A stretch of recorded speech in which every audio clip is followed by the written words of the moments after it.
The Red Cross is working to help families after a fire spread to 8 apartments in the medical center last night, forcing people out of their homes. No one was hurt in the fire, but the damage was severe. Eyewitness News reporter Erica Zucco has more.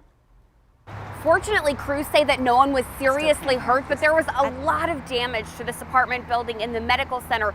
The roof destroyed. 8 units were burned as a result of that fire. SAFD says that they were called out around midnight to this fire along Babcock Road between Wurzbach and Medical. They believe it started on the 2nd floor. They aren't sure of the specific cause, but then it did spread to some of the nearby units and burned through that roof. They say that fortunately no one was hurt. They did have to evacuate everyone from that building, though. They didn't have an exact number of the people that are out of their homes, but they say that Red Cross has been assisting. Arson will be investigating to try to determine the cause of this fire, exactly how it happened, and all of those details. But again, a lot of damage with those 8 units impacted by the fire. Erica Zucco, KENS 5 Eyewitness News.